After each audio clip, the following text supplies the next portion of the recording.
अस्सलामु लिअहलिहिमा अम्मा बअदु फ़क़द क़ालल्लाहु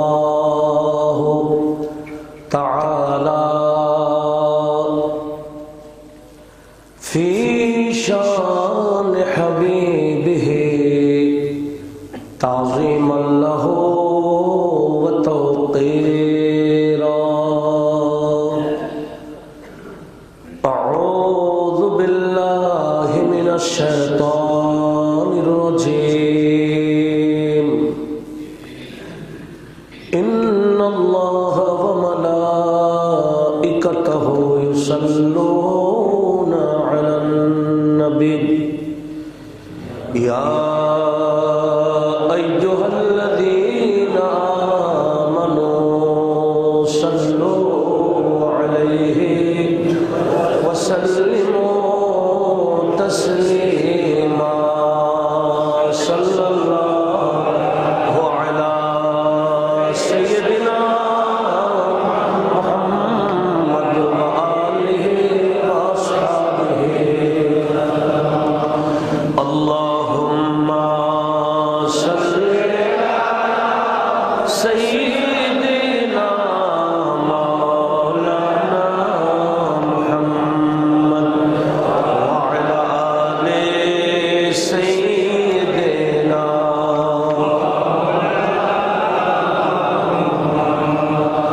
फ़ाक़न नबिय्यीन फ़ी ख़ल्क़िन व फ़ी ख़ुलुक़िन व लम युदानुहु फ़ी इल्मिन वला करमी। अल्लाहुम्मा सल्लि अला मौलाना मुहम्मद व अला आलि सय्यिदिना।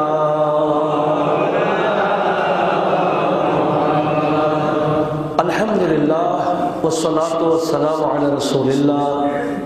उपस्थित हज़रात मुसल्लीन कराम रहमनी व रहिमकुमुल्लाह, अस्सलामु अलैकुम व रहमतुल्लाहि व बरकातुह। हम्द व सलातेर पर महान रब्बुल इज्जतेर पवित्र आलिशान दरबारे शुक्रिया आदाय करছি যিনি আমাদেরকে পবিত্র মাহে জামাতুল উখরার দ্বিতীয় জুমা আদায়ের মানুষে মসজিদে সমবেত হওয়ার তৌফিক দিয়েছেন। শুকরাতান সবাই মোহাম্মতের আওয়াজে বড় করে বলি আলহামদুলিল্লাহ। নবীজির পবিত্র চরণে বেহাদ দুরুদে পাকের হাদিয়া প্রেরণ করছি, যে নবীর প্রতি কিভাবে শ্রদ্ধা নিবেদন করতে হয়, সেই নবীর প্রতি কতটুকু মহব্বত রাখতে হয়, সেগুলা বাস্তবিক পক্ষে যিনি বারবার দেখিয়ে দিয়েছিলেন উনি হচ্ছেন হযরতে সাইয়্যিদুনা সিদ্দিক আকবর রাদিয়াল্লাহু তাআলা আনহু। বলুন আলহামদুলিল্লাহ। সেই সিদ্দিক আকবর রাদিয়াল্লাহু তাআলা আনহুর ফাতিহা শরীফ বলেছিলাম প্রতিটা ঘরে ঘরে করা দরকার, কারণ এদেশে যত মুসলিম অধিকাংশ মুসলিম সুন্নি মুসলিম। এই সুন্নি যারা অবশ্যই তাদের ঘরে ঘরে সিদ্দিক আকবর রাদিয়াল্লাহু তাআলা আনহুর চর্চা হওয়া এটা আবশ্যক। আল্লাহ আমাদের সবাইকে সেদিকে লক্ষ্য রাখার তৌফিক দান করুক, বলি আমিন। আমরা ইনশাআল্লাহ মসজিদের মধ্যে আমাদের এলাকা এবং মসজিদ পরিচালনা সবাই মিলে যে অনুষ্ঠানটা দেড় যুগ যাবত করে আসতেছি, সেটা ইনশাআল্লাহ 25 তারিখ দিবাগত রাত হবে ইংরেজি মাসের। আমাদের মসজিদে 25 তারিখ দিবাগত রাত মাগরিবের পর থেকে আলোচনা শুরু হয়ে যাবে ইনশাআল্লাহ। আর আমাদের পারিবারিক একটা প্রোগ্রাম প্রতি বছর থাকে আমার আব্বার ইন্তেকালের পর থেকে, সেটাও ইনশাআল্লাহ আগামী বুধবার হবে। সেটা আমাদের আব্বা এবং সিদ্দিক আকবর রাদিয়াল্লাহু তাআলা ফাতিহাকে একসাথেই করি ইনশাআল্লাহ, এই মসজিদেই হবে। আমি আপনাদের সবাইকে দাওয়াত দিচ্ছি। আল্লাহ পাক সুবহানাহু ওয়া তাআলা আমাদের সবাইকে যেখানে সিদ্দিক আকবরের মহব্বত প্রকাশের অনুষ্ঠান হবে নিজেদেরকে গিয়ে সে মহব্বত প্রকাশ করার তৌফিক দান করুন। আসুন আমরা যে সূরাতুজ জুমার শুরু করছিলাম, আজকে 68 নম্বর আয়াত থেকে শুরু হবে, যেখানে রব্বুল ইজ্জত ইরশাদ করেছেন, আউযু বিল্লাহি মিনাশ শাইতানির রাজীম, ওয়া নুফিখা ফিস সূর ফাসাইকা মান ফিস সামাওয়াতি ওয়া মান ফিল আরদ ইল্লা মা শাআল্লাহ সুম্মা নুফিখা ফীহি উখরা ফাইযা হুম কিয়ামুন ইয়ানজুরুন।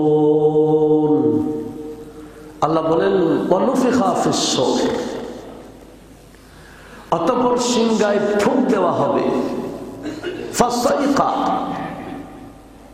অতঃপর ধ্বংস হয়ে যাবে, মান ফিস সামাওয়াতি ওয়া মান ফিল আরদি, আসমানে যারা যারা আছে জমিনে যারা যারা আছে সবাই ধ্বংস হয়ে যাবে, ফানা হয়ে যাবে, ইল্লা মান শাআল্লাহ, হ্যাঁ যাকে আমার আল্লাহ সেই সিংহায় ফুঁক দেওয়ার পরে বাঁচাবেন উনি রক্ষা হবে, বাকি সব ফানা হয়ে যাবে।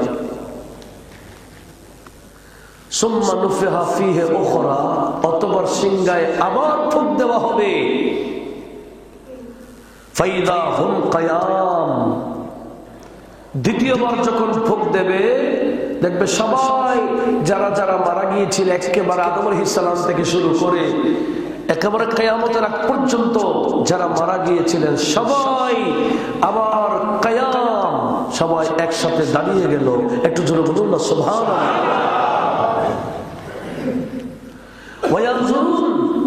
এবং দেখবে কিয়ামতের অবস্থাগুলো। তাহলে দুইটা ফুঁক দেওয়ার কথা এই আয়াতে কারিমা স্পষ্ট হয়েছে। এভাবে সিংহায় ফুঁক দেওয়ার ব্যাপারে কোরআনে পাকে একাধিক আয়াতে রয়েছে, একাধিক সূরাতে রয়েছে। যেমন এটাতে সূরাত জুমারের 68 নম্বর আয়াত, যখন ফুঁক দেওয়া হবে আসমানে যারা আছে জমিনে যারা আছে সবাই ধ্বংস হবে। ধ্বংস হবে না কারা? যাদেরকে আমার আল্লাহ বাঁচাবেন। কে কে বাঁচবে? বলে 4 জন ফেরেশতা, জিবরাইল আলাইহিস সালাম, মিকাইল আলাইহিস সালাম, ইসরাফিল আলাইহিস সালাম এবং আজরাইল আলাইহিস সালাম। এই 4 জন ছাড়া আসমান জগতে যত ফেরেশতা, জমিনে যত ফেরেশতা, যত ইনসান, যত জিন, যত সৃষ্টি, যত জানদার, যত প্রাণী, একটাও বাঁচার কোনো সুযোগ নাই। এমনকি আসমান উড়ে যাবে গা, জমিন উড়ে যাবে গা, পাহাড় তুলার মতো উড়বে, কোনো কিছু বাকি থাকার সুযোগ। এই 4 জন ফেরেশতা বাকি থাকবে। তখন আমার আল্লাহ বলবেন, এই কে কে বাকি আছো? এনারা 4 জন দাঁড়াবে, খোদা আমরা আছি। আয় মালাকুল মউত, সবার রূহ কবজা করেছো? খোদা করেছি, আমরা 4 জন আছি। এবার মালাকুল মউতকে হুকুম দেবে হযরত জিবরাইল আলাইহিস সালামের রূহ কবজা করার বিষয়। হযরত নূহ আলাইহিস সালামের জিবরিল আমিনের রূহ কবজা করা হবে। এরপরে হযরতে মিকাইলের রূহ কবজা করা হবে। এরপরে হযরত ইসরাফিলের রূহ কবজা করা হবে, যিনি ফুঁক দিয়েছেন ওনার।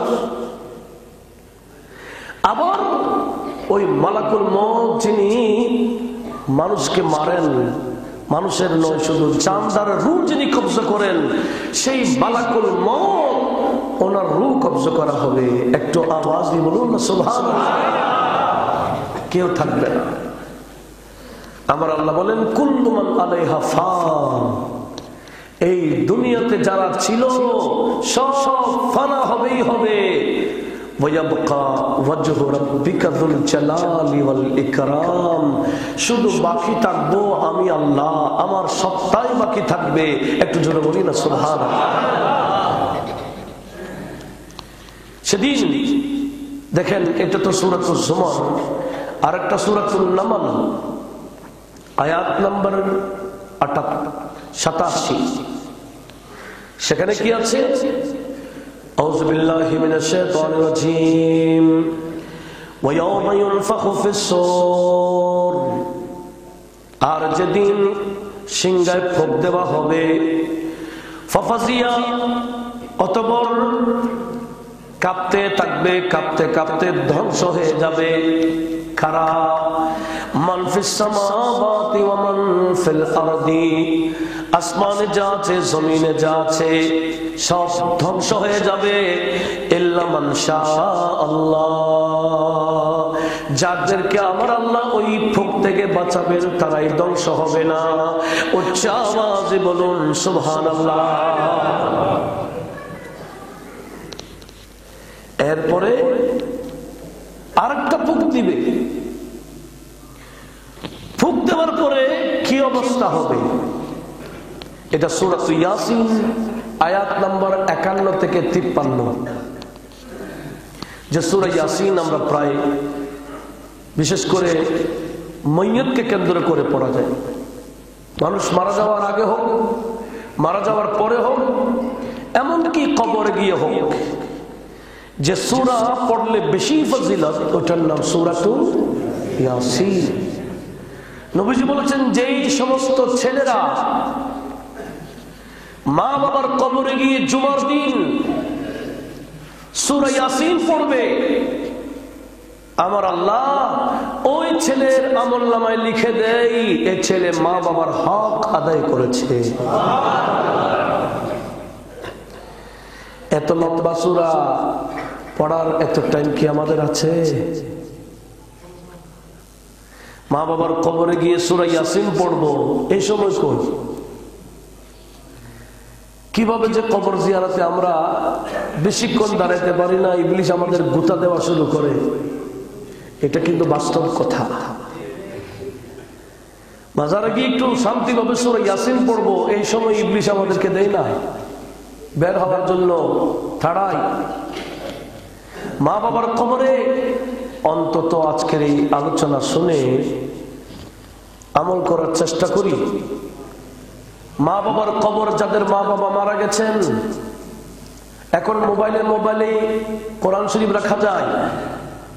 বাউজু থাকবেন, যেখানে বের হবেন, অফিসে যাচ্ছেন ঘর থেকে উজু বানিয়ে বের হন, ব্যবসায় যাচ্ছেন উজু বানিয়ে বের হন, কাজে যাচ্ছেন, বেড়াতে যাচ্ছেন, ঘর থেকে বের হওয়ার সময় উজু কালাম বানিয়ে বের হন।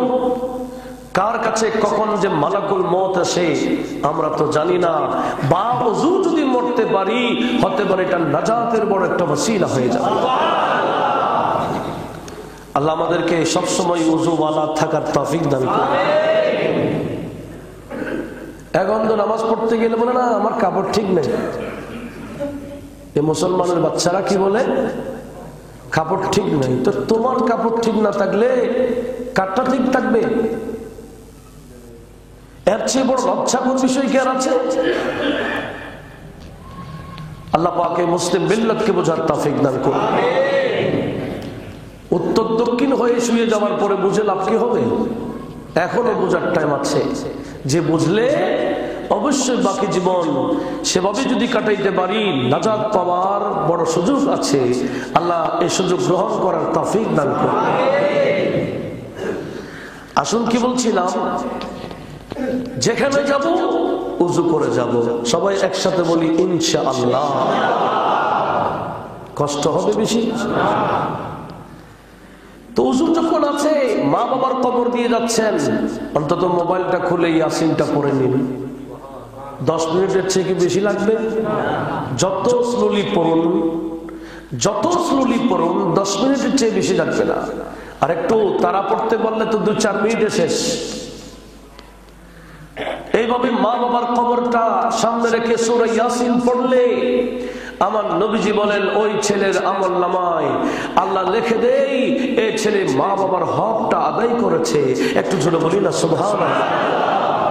আল্লাহ আমাদের আমল করার তৌফিক দান করুন।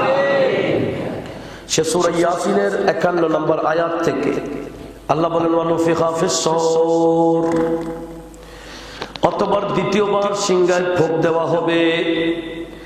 ফাইযা হুম মিনাল আজদাসি ইলা রাব্বিহিম ইয়ানসিলুন, অতঃপর এরা কবর থেকে আপন আপন রবের দিকে সবাই দৌড়বে। ক্বালু, তারা বলবে ইয়া ওয়াইলানা মান বাসনা মিন মারকাদিনা হাদা,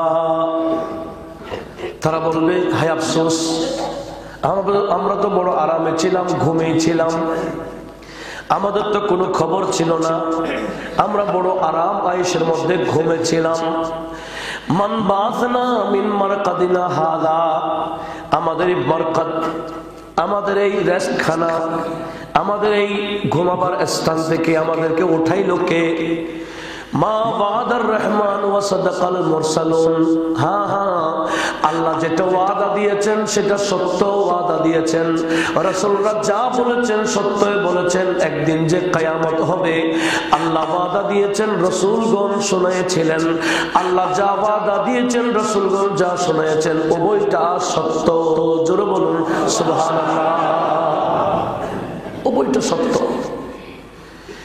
وَإِنْ كَانَتْ إِلَّا صَيْحَةٌ وَاحِدَةٌ فَإِذَا هُمْ جَمِيعٌ لَدَيْنَا مُحْضَرُونَ, আল্লাহ বলে এটা একটা ফুকের মাত্র টাইম, ফুক দিবেই সব আমি আল্লাহর সামনে উপস্থিত হয়ে যাব। এত কোটি কোটি অগণিত কোটি কোটি বান্দাকে একসাথে এই কবর থেকে উঠানো, আল্লাহ বলে এটাই ক্ষমতা, কুদরত আমার।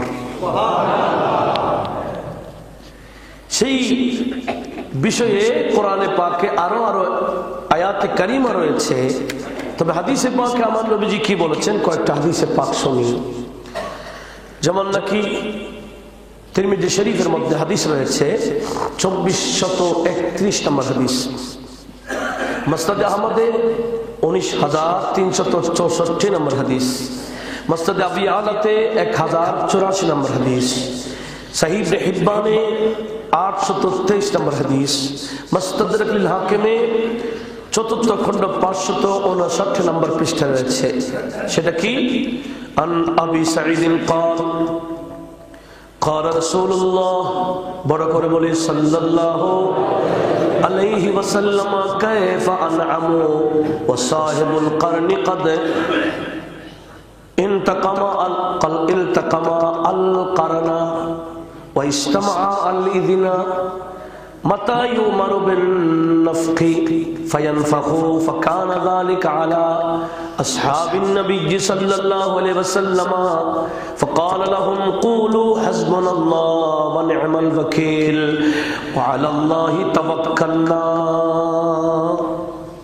নবীজি বলেন, দেখেন কত বড় শিক্ষা এই হাদিসটা। আজকে একটু আরামে থাকার জন্য কত কিছু করি। এই রুমেটাতে কি ফিটিং করা যায়, এসিটা কয়টা লাগানো যায়, এসি কারেন্ট চলে গেলে না যাওয়ার ব্যবস্থা কি করা যায়, একটু আরামে কিভাবে থাকা যায়, কত ব্যবস্থা। আর আমার নবীজি বলছেন কাইফা আনআমু, আমি দুনিয়ার নিয়ামতের মধ্যে কিভাবে থাকতে পারি। ওয়া সাহিবুল করন, আর সিংগাল ওয়ালা قد التقم القرنا, সে তো মুখের সাথে সিংহাটা লাগিয়ে বসে আছে। ওয়া ইসতামা আল ইদনা, কানটা এরকম লাগাই দিয়েছে কখন হুকুম আসতেছে। মাতা ইউমার বিন নফখে, কখন ফুঁক দেওয়ার জন্য আদেশ আসছে আর দিবে ফুঁক। ফুঁক দেওয়ার জন্য যিনি রেডি আছে এই দুনিয়া ধ্বংস করে দেওয়ার জন্য, এই দুনিয়ায় কিভাবে আর আরামে থাকতে পারি। একটু জোরে বলুন না সুবহানাল্লাহ। কিরকম এই চিন্তা কি আমাদের আছে? নবীজি আমাদের চিন্তা কি ঢুকাই দিলেন। দেখেন যে ইসরাঈল আলাইহিস সালাম মুখে কি লাগাই দিয়েছেন, সিংহাটা লাগাই দিলেন ফুক দেওয়ার জন্য, আর কানটা লাগাই দিলেন আমার আল্লাহর কুদরতি আওয়াজ শোনার জন্য। কখন যে আওয়াজ আসবে দাও, বাস উনি দিয়ে দেবেন, গোটা কায়নাত ধ্বংস হয়ে যাবে। এই কথা শুনতে ফাকানা যালিকা আলা আসহাবিন নবী সাল্লাল্লাহু আলাইহি ওয়াসাল্লাম, হুজুর করিম সাল্লাল্লাহু আলাইহি ওয়াসাল্লাম এর সাহাবাই কেরাম এই কথা শুনতেই সবার মন দিল পেরেশান হয়ে গেছে। হ্যাঁ রে, এই দুনিয়ার থেকে লাভ কি? কখন ইসলাম সিংহে ফুক দেই, আমরা কদিন থাকবো? সবার টেনশন ঢুকে গেছে। যদিও এই টেনশন আমাদের নাই বললেই চলে। কার থেকে কে পয়সাওয়ালা হবো, কার থেকে কে বড় বিল্ডিংটা বানাবো, টাবারটা কারটা একতলা আরো বেশি হবে, আমরা এই প্রতিযোগিতার মধ্যে আছি। কিন্তু সাহাবাই কেরাম নবীজির ওয়াজটা শুনে সবার মন দিল পেরেশান। এই দুনিয়া ধ্বংস হয়ে যাবে, কখন যে ইসরাফিল আলাইহিস সালাম ফুকটা দিবে এই অপেক্ষায় আছেন। এই কথা শুনতেই ক্বালা লাহুম, তো আমার নবীজি সাহাবাদের অবস্থা দেখে বলছেন, আমার সাহাবারা কুলু, তোমরা মুখে বলো হাসবুনাল্লাহু ওয়া নি'মাল ওয়াকিল। যাই হোক, ফুক যখন দিবে দাগা, আমাদের আল্লাহ আমাদের জন্য যথেষ্ট। হাসবুনাল্লাহু ওয়া নি'মাল ওয়াকিল, আমাদের আল্লাহ আমাদের জন্য যথেষ্ট। ওয়া নি'মাল ওয়াকিল, আমার আল্লাহ কতই না সুন্দর ওয়াকিল। ওয়াকিল মানে অভিভাবক, কোর্টের মধ্যে ওয়াকিল দাঁড়াই, আপনার পক্ষে অভিভাবক। তো যেখানে আমাদের পক্ষে আমার আল্লাহ আছে, আমার আল্লাহ কতই না সুন্দর অভিভাবক। ওয়া নি'মাল ওয়াকিল, একটু জোরে বলুন না সুবহানাল্লাহ। আরো বলবা ওয়া আলাল্লাহি তাওয়াক্কালনা, যাই হোক আমরা তাওয়াক্কুল করব, ভরসা করব কার উপর? করোনা গেছে, আরেকটা আসছে, ভরসা কার উপর? বিদায় মসজিদে আসার দরকার নেই, ভরসা আল্লাহর উপর। তো মসজিদে দাঁড়াবো ফাঁকফার অনেক দূরত্ব বজায় রেখে, মার্কেটে বরাবর যাব, হ্যাঁ এদিক সেদিক বরাবরই থাকবো। শুধু সমস্যা মসজিদে, শুধু সমস্যা এই মাহফিলে, যেগুলো আযাব গজব থেকে বাঁচার বড় বড় মাধ্যম। আমাদের আকীদা এখন নষ্ট হয়ে গেছে, আল্লাহর উপর ভরসা যেটা বলে আমরা সেটাকে ছেড়ে দিয়েছি। একটু জোরে বলি না নাউযুবিল্লাহ। আমি একটা কথা বারবার বলি, হাদিস খানা মিশকাতে আছে, কিতাবুস সালাতের হাদিস, বান্দা যখনই ঘর থেকে বের হয় মসজিদে আসবে, আর মসজিদে নামাজটা পড়ে বাড়িতে যাওয়া পর্যন্ত আমার নবীজি বলছেন ওই বান্দাকে আমার আল্লাহ কুদরতি ব্যবস্থাপনায় হেফাজতের জিম্মাদার নিয়ে ফেলে। তো আমাদের হেফাজতের জিম্মাদারি যদি আল্লাহর কুদরতি হাতে চলে যায়, সেটা আবার কি করোনা, সে অমুষ্করম কি, এই মহামারী কি, যিনি দিয়েছেন উনি হেফাজত করবেন। তাওয়াক্কালনা আলাল্লাহ, আমরা আল্লাহর উপরে ভরসা করব। আমরা দুনিয়াতে বাঁচবো আল্লাহর জন্য, মরলেও আল্লাহর জন্য। সেজন্য মরণের পরে কি বলি? ইন্না লিল্লাহি। আমরা সবাই কার? এই তাওয়াক্কুল যদি থাকে তখন বাঁচার সুযোগ আছে, নতুবা ডবল ভ্যাকসিন দিয়ে কোনো লাভ হবে না। এই ভ্যাকসিন বাঁচার মাধ্যম নয়। আমার নবীজি বলেছেন এই মহামারী থেকে, গজব আযাব থেকে যদি বাঁচতে চাও, দুইটা পন্থা আছে, একটার নাম দোয়া আর একটার নাম তাদাররুক। দোয়া মানে আল্লাহর কাছে দোয়া করা, তাদাররুক মানে কান্নাকাটি করা আল্লাহর দরবারে। আল্লাহর দরবারে কান্নাকাটি করে করে দোয়ার মাধ্যমে মোকাবেলা করতে বলেছেন নবীজি। আল্লাহ পাক আমাদেরকে এভাবেই এগিয়ে যাওয়ার তৌফিক দান করুন। আসুন কি বলতে চেয়েছিলাম, সাহাবাদেরকে আমার নবীজি শিখাই দিলেন যে তোমরা মন ছোট করিও না, আমি তোমাদেরকে একটা দোয়া শিখাই দিচ্ছি। কুলু হাসবুনাল্লাহু ওয়া নি'মাল ওয়াকিল। এই হাসবুনাল্লাহু ওয়া নি'মাল ওয়াকিল এটা আমরা গৌসিয়া শরীফে পড়ি কি না? এবার বুঝুন এটা কত বড় নিয়ামত। আল্লাহু আকবার। অনেকে খতমে গৌসিয়া নিয়ে কথা বলে, কথা বলিয়েন না, পারলে শরীক হইয়েন। এগুলা কত বড় বড় ফজিলত বুঝবেন, এক একটা ইসিমের কত ফজিলত। আল্লাহ পাক আমাদের আমল করার তৌফিক দান। আসুন আরেকটা হাদিস শোনাই, যে হাদিস কানা আব্দুল্লাহ ইবনে আমর ইবনে আস রাদিয়াল্লাহু তাআলা বর্ণনাকারী, তিরমিজি শরীফের মধ্যে 2431, তিরমিজি শরীফের মধ্যে 2430, আবু দাউদ শরীফে 4742, দারমি শরীফে 2898, মাসউদ আহমদের 6507 নম্বর হাদিস। হযরতে হুজুর আব্দুল্লাহ ইবনে আমর ইবনে আস উনি বর্ণনা করছেন, কাল যা আরাবিয়ুন, একজন গ্রামের মানুষ আসছে ইলান নবী সাল্লাল্লাহু আলাইহি ওয়াসাল্লাম, নবীজির কাছে। ফাকালা মাসুর, ওই গ্রামের মানুষ নবীজির থেকে জানতে চাইলেন, ইয়া রাসূলুল্লাহ, কোরআন শরীফে বারবার বলা হয়েছে ইউনফাকু ফিস সূর ওয়া নুফিখা ফিস সূর, সূর এটা কি? সূর এটা কি? গ্রামের মানুষ নবীজির থেকে জিজ্ঞেস করলেন। তখন নবীজি বলছেন, ক্বালা কারানুন, সূর মানে একটা শিং, শিং মানে এদিকেও খালি এদিকেও খালি, মধ্যখানে ঠোঁট খুলনা। শিং মানে কি? করণ। শিংকে আরবিতে করণ বলে। করণ মানে এদিকেও ছিদ্র ওদিকে ছিদ্র, মধ্যখানে বিষ্ণুর ভিতরে কি চঙ্গার মতো। আমার নবীজি বলেন এটা শিং। ইউনফাকু ফিহি, যে শিংয়ের মধ্যে ফুঁক দিবে, এত বিকট আওয়াজ বের হবে যে আওয়াজ শুনলে কেউ আর স্থির থাকতে পারবে না, কাঁপা শুরু করবে, কাঁপতে কাঁপতে ধ্বংস হয়ে যাবে। একটু জোরে বলুন না সুবহানাল্লাহ। এই সাইলেন্ট কত বড় মারাত্মক। 2013 সালে একটু দেখাইছিল আমাদের দেশে, কি সাইলেন্ট মারাত্মক। রাত জাগরণ করেছিল এই শাপলা চত্বরে, এক সাইলেন্টে সবাইকে পালানোর ব্যবস্থা করে দিয়েছে। কি বেশি দেরি হচ্ছে? আপনারা ভুলে গেছেন মনে হয়। এই মানুষের বানানোর সাইলেন্ট যদি এরকম হয়, আমার আল্লাহর সে আওয়াজটা কেমন হবে? যে ইসরাফিল আলাইহিস সালাম ফুঁক দিলে আওয়াজটা কেমন হবে? আল্লাহ আমাদের সবাইকে এগুলা স্মরণ রাখার তৌফিক দিক। একটু জোরে বলুন না আমিন।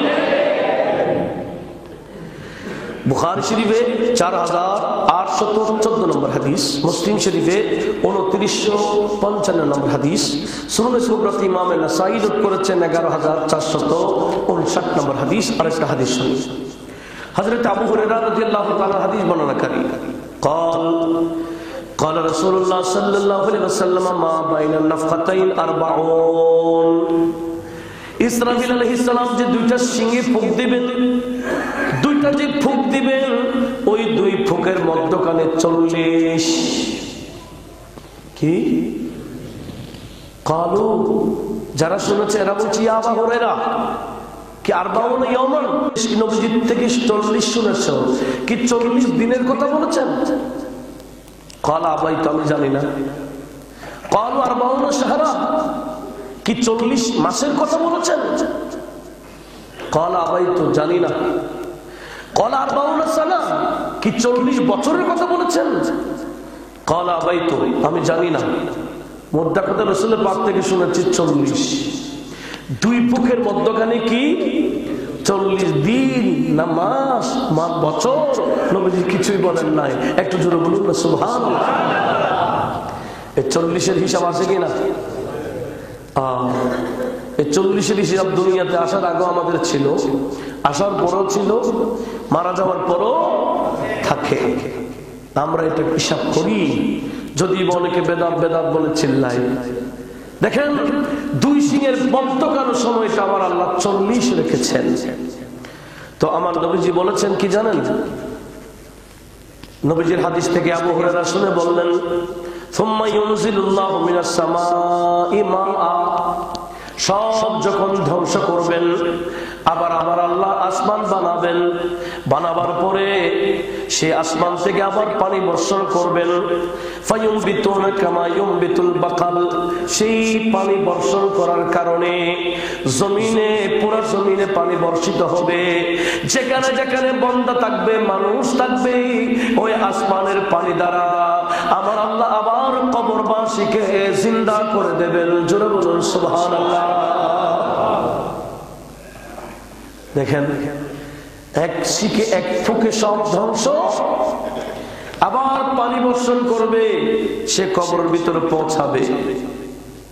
সব কবরওয়ালা তা এক না। অনেক কবরবাসী কিছু দেখা যায় না, হাড্ডি ডাড্ডি দেখা যায়। আবার অনেক কবরবাসী বহু বছর পরও এদের কবরে খুললে দেখা যায় বরাবর দেখা যাচ্ছে। গত কিছুদিন আগে উত্তরবঙ্গে এরকম 27 বছর পর, আপনার পাইছেন কিনা জানি না, পত্রিকায় আসছে, বরাবর পাওয়া গেছে। এরকম কোনো ব্যাপার না। যারা আল্লাহকে রাজি করে কবরে যায় এরা ধ্বংস হয় না। আল্লামা সৈয়দ আহমদ শাহ সিরকুরি রাহমাতুল্লাহ আলাইহির মুরিদ ছিলেন বিবাড়িয়া বংশরামপুরের মধ্যে। ওনাকে দাফন করা হয়েছিল নদীর পাড়ে। নদী ভাঙ্গে ওনার কবরে পানি ঢুকে গেছে। পানি যখন ঢুকে গেছে, উনি বারবার স্বপ্ন দেখাচ্ছে, আমাকে সরাও, আমার কবরে পানি ঢুকছে। আত্মীয় স্বজনকে বলেছে, এত গুরুত্ব দেয় নাই। এলাকার ইমামদেরকে স্বপ্ন দেখায়। যখন স্বপ্নটা সবার স্বপ্ন এক হয়ে গেল, এবার সবাই পরামর্শ করলো কি করা যায়। বলে, হ্যাঁ স্বপ্ন তো আমিও দেখেছি। উনি বলে, আমিও তো দেখেছি। বলে, চলো ওনার কবরটা একটু খুলে দেখি, কারণ কবরের ভিতরে পানি ঢুকছে নিচ থেকে, উপরে তো ঠিক আছে কবর। কবর যখন খুলে গেল, সবাই মিলে যখন কবর খুললো, খোলার পরে দেখতেছে ওনার লাশটা পানির মধ্যে ভাসতেছে। ওখান থেকে অন্য জায়গায় ওনাকে এনে আবার দাফন করেছেন। এখন বর্তমানে মাজার হয়েছে। আমি গুনাহগার একাধিকবার জিয়ারত করার সুযোগ হয়েছে। আমাদের প্রিন্সিপাল জালালউদ্দিন আল কাদের রহমাতুল্লাহ যিনি ইন্তেকাল করেছেন, আমার মাহফিলও সেদিন ওখানে ছিল। এইভাবে যারা যান ওখানে গিয়ে সময় পাইলে ওখানে জিয়ারত করবেন। এরা এমন বান্দা যারা কবরে শুধু চিন্তা না, স্বাভাবিক না, বাঁচার জন্য আত্মীয় স্বজনকে স্বপ্ন দেখাইতে পারে। তো আমরা কি সব বান্দাকে একই কাতারে নিয়ে আসলে হবে না? আমি যেখানে মাদ্রাসা করেছি হাতিয়ায়, ওখানেও একজন আল্লাহর ওলি জান্নামে ওখানে আছে, শহীদিয়া দিতানাম। বহু বছর পরে ওনাকে ওই পানি থেকে এনে ওই জায়গায় দাফন করা হয়েছে, বহু বছর পর। তাহলে ওলিউল্লাহরা যারা, এরা মাটির সাথে যারা বলে মিশে যায়, ধ্বংস হয়ে যায়, এটা ভুল ধারণা। সব বান্দা এক না। ওলিউল্লাহরা কবরের ভিতরে বরাবর থাকেন, ইনাদেরকে আমার আল্লাহ রক্ষা করেন। এমনকি ওলিউল্লাহরা জিয়ারতকারী যখন যায় সালাম দেয়, ওলিউল্লাহরা নাকি সালামের উত্তরও দেয়। শাওয়াহিদুল হক আল্লামা ইউসুফ নবহানী, যিনি খতিবে হেরামে মক্কা ছিলেন আরো 150 বছর আগে, মক্কা শরীফের মসজিদে হেরামের খতিব, উনি বহু কিতাব লিখেছেন। তার মধ্যে একটা কিতাবের নাম শাওয়াহিদুল হক। সে কিতাবে আসছে আমরা ওলিউল্লাহর মাজারে গিয়ে সালাম দিই, ওলিউল্লাহ সালামের উত্তর দেন। এমনকি আমরা যখন জিয়ারতে সূরা বিভিন্ন সূরা তেলাওয়াত করি, ওনারা কান লাগায় শুনেন। আর কোন বান্দা যদি জিকির করে, ওই ওলিউল্লাহরা শুয়ে থাকতে পারে না নাকি, ওনারা নাকি বাদব বসে ওই জিয়ারতকারী জিকিরের সাথে ওনারা জিকির শুরু করে দেয়। এমনকি ওই জিয়ারতকারী যখন দোয়া করে, এই দোয়ার সাথে আল্লাহর ওলি কবর শরীফ থেকে আমিন আমিন বলে। সেজন্য মাজারে গিয়ে দোয়া করলে দোয়াটা কি হয়ে যায়? কবুল হয়ে যায়, মাজারওয়ালার আমিনের কারণে। আর আমরা তো অনেকে বলছি ওখানে কি, আর ওখানে দোয়া কবুল হওয়ার স্থান। আল্লাহ আমাদের সবাইকে বিষয়গুলো বোঝার তৌফিক দান করুন। তাহলে দেখেন, আসমান থেকে পানি বৃষ্টি বর্ষণ হবে, সমস্ত কবরের মধ্যে পানিগুলা পৌঁছে যাবে। আবার কি ওই কবরবাসী আবার সৃষ্টি হবে। কিরকম বলছে, লাইসা মিনাল ইনসানি শাইউন ইল্লা ইয়াবলা, যারা ধ্বংস হয় ধ্বংস হয়ে যাবে, তার কিছু বাকি থাকবে না। ইল্লা আসমা ওয়াহিদা, সমস্ত মানুষের একটা হাড্ডি বাকি থাকবে, হাড়, একটা হাড্ডি। সেটা কোথায়?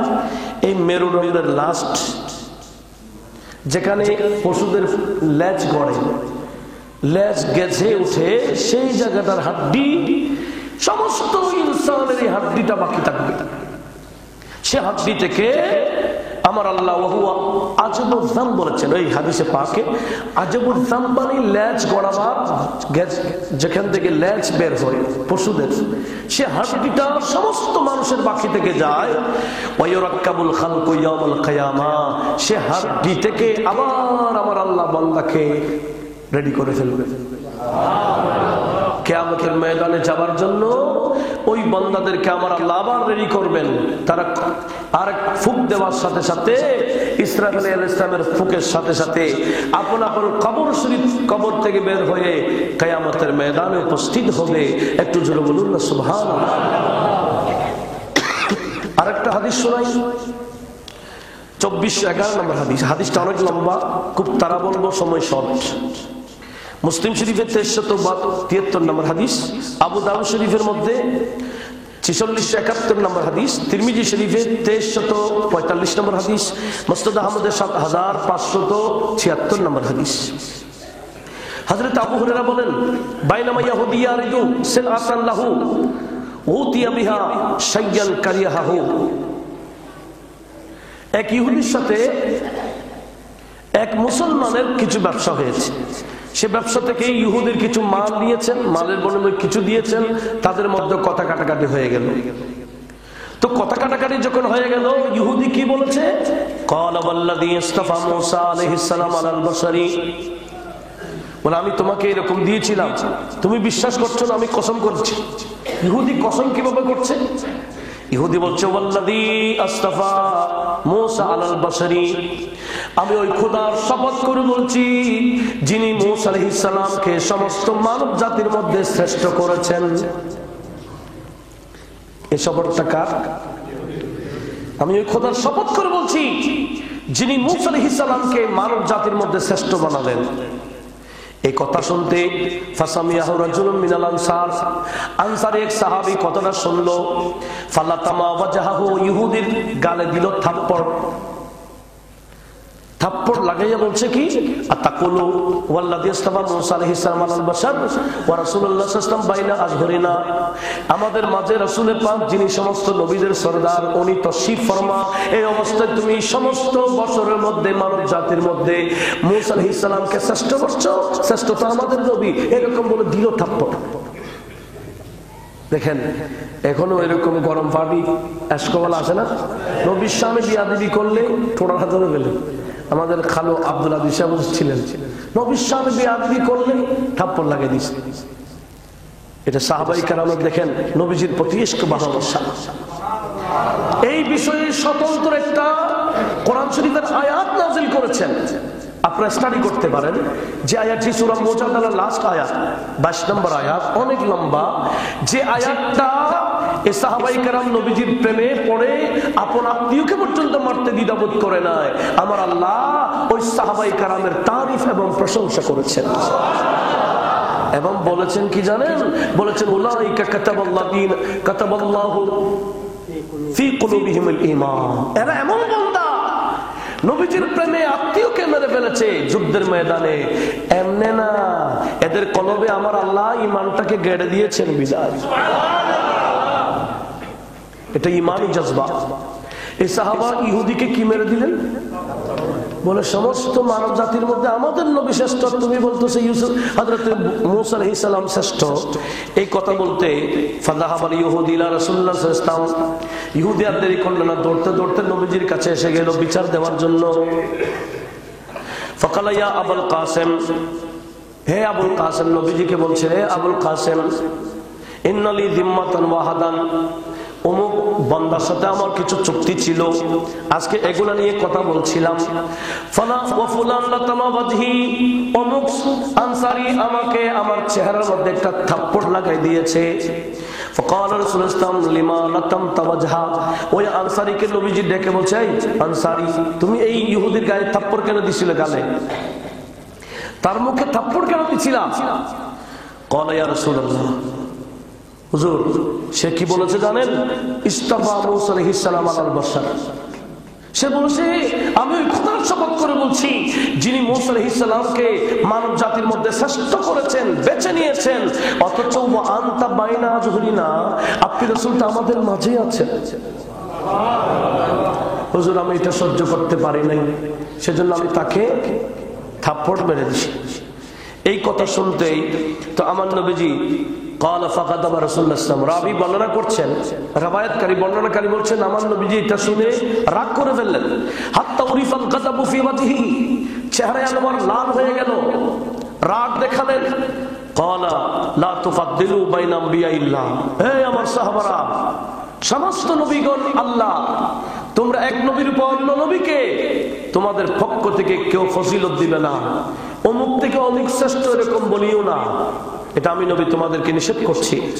আমাকে অন্য নবীর উপর প্রাধান্য দিও না, এটা হচ্ছে নবীজির আজিজি ইনকিসারি বলা হয়, এটা নবীজির নম্রতা ভদ্রতা বলা হয়। এটা আমার নবীজি কি শিখাইলেন দেখেন, নবীজি বললেন লা তুখাইয়িরুনি আলাল আম্বিয়া, সমস্ত নবীদের উপর আমাকে প্রাধান্য দিও না। ওয়ালা তুখাইয়িরুনা আলা মূসা ওয়ালা তুখাইয়িরুনা আলা ইউনুস বিন মাত্তা, তোমরা আমাকে এই মূসা আলাইহিস সালাম ইউনুস বিন মাত্তার উপর প্রাধান্য দিও না, এভাবে বলছেন। এটা নবীজির আজাজি ইনকিসারি, নম্রতা এবং ভদ্রতা। দেখেন এরপর নবীজি কি বলছেন, ফাইন্নাহু ইউনফাখু ফিস সূর, যেদিন ঈসা আলাইহিস সালাম সিংহায় ফুঁক দিবেন, ফাসাইকা মান ফিস সামাওয়াতি ওয়া মান ফিল আরদি, আসমানে যা আছে জমিনে যা সব তো ধ্বংস হয়ে যাবে। কিন্তু আবার যখন সুম্মা ইউনফাখু ফি উখরা, আরেকটা যখন ফুঁক দেবে, ফাআকুনু আউয়ালা মান বুইসা, আর আমি নবী হব সর্বপ্রথম যাকে কবর থেকে উঠানো হবে, আমার আগে কেউ কবর থেকে উঠতে পারবে না। জোরে বলুন সুবহানাল্লাহ। কিয়ামতের ময়দানে যাওয়ার সময় সর্বপ্রথম উঠব কে? আমি। ওয়া আউয়ালু মান বুইসা, আমি সর্বপ্রথম কবর থেকে উঠব। তো আমি উঠে দেখবো কি জানো, ফাইদা মূসা আলাইহিস সালাম আখিযুন বিল আরশি, আমি দেখবো, আমি সর্বপ্রথম কবর থেকে উঠবো, উঠে দেখবো মূসা আলাইহিস সালাম আল্লাহর আরশের এই খুঁটি ধরে দাঁড়িয়ে আছে। তাহলে বোঝা গেল উনি আমার আগে উঠে গেছে। নবী বলছেন আমি সর্বপ্রথম কবর থেকে উঠবো, কিন্তু আমি উঠে দেখবো কি মূসা আলাইহিস সালাম আল্লাহর আরশের খুঁটি ধরে দাঁড়িয়ে আছে। তো নবীজি বলে ফালা আদরি ওসিবা বিসাকি ইয়াউমুত তুর আও বুইসা ক্বাবলি, নবীজি বলছেন কি আমার আগে ওনাকে উঠানো হয়েছে বিষয়, নাকি ঈসা আলাইহিস সালাম যে সিংহে ফুঁক দেওয়ার সময় সব যে ধ্বংস হয়েছে, কবরে যারা ছিল এরাও, আবার যারা জিন্দা ছিল এরাও আবার স্বাভাবিক মারার মতো হয়ে গেছে। যে মূসা আলাইহিস সালাম সে কবরে হয়তো মারা যায় না, আবার ধ্বংস হয় নাই। কেন জানো? কারণ উনি তুর পাহাড়ের মধ্যে একবার বেহুশ হয়েছিলেন। তুর পাহাড়ের সূরা আরাফের মধ্যে 143 নম্বর আয়াতে তুর পাহাড়ের মধ্যে মূসা আলাইহিস সালাম গিয়ে আল্লাহকে বলছিলেন কি, আয় আল্লাহ কয়দিনের এরকম গোপন থেকে কথা বলবো, রব্বি আরনি আনজুর ইলাইকা, আমাকে দেখা দাও না, আমি তোমাকে দেখতে চাই। আল্লাহ বলেন লান তারানি, আমাকে তুমি দেখতে পাবা না, হ্যাঁ দেখতে পাবা যদি তুমি পাহাড়ের দিকে দেখে থাকতে পারো। আনজুর ইলাল জাবাল, তুমি পাহাড়ের দিকে দেখো, ফাসাউফা তারানি, আমাকে দেখে ফেলবে। তো মূসা আলাইহিস সালাম পাহাড়ের দিকে দেখে আছেন আল্লাহকে দেখার জন্য। ফাতাজাল্লা রাব্বুহু বিল জাবাল, আমার আল্লাহ বলে আমি পাহাড়ের মধ্যে আমার তাজাল্লি নিক্ষেপ করলাম, ধাক্কা, এমন ধাক্কা লেগে গেল, খাররা মূসা সাইকা, হযরত মূসা আলাইহিস সালাম বেহুশ হয়ে পড়ে গেছে। তো উনি বেহুশ হয়ে যখন পড়ে গেছে, আমি আল্লাহকে আর দেখবে? আমার তাজাল্লির একটু সামান্য ঝলক উনি সহ্য করতে পারেন, বেহুশ হয়ে পড়ে গেছিল। ওই যে বেহুশ হয়েছেন বিদায় ওনাকে আবার আল্লাহ কবর আর বেহুশ করেন নাই, উনি আগেভাগে আল্লাহর আরশে আযমের পা খুঁটি ধরে দাঁড়িয়ে আছে। একটু জোরে বলুন না সুবহানাল্লাহ। তো আমাদের নবী বলছেন ওনার একটা শান আছে, তো তোমরা ওনাকে এত ছোট করে দেখার সুযোগ নাই। যদি আল্লাহ আমাকে সাইয়্যিদুল মুরসালিন, সাইয়্যিদুল আম্বিয়া বানিয়েছেন, সেজন্য আমাদের উচিত আমরা পীর নিয়ে বাড়াবাড়ি করি, অমুক পীর বড়, অমুক পীর ছোট, আমাদের পীর বড়, তোমাদের পীর ছোট, এগুলা ঠিক না। প্রত্যেকে আপন আপন পীর কে বড় বলবেই স্বাভাবিক, আমার পীর আমার জন্য বড়। এর অর্থ এটা নয় যে অন্য পীরকে আমি ছোট করে দেখবো। আল্লাহ পাক সুবহানাহু ওয়া তাআলা আমাদের সবাইকে এই বিষয়ে সতর্ক থাকার তৌফিক দান করুন।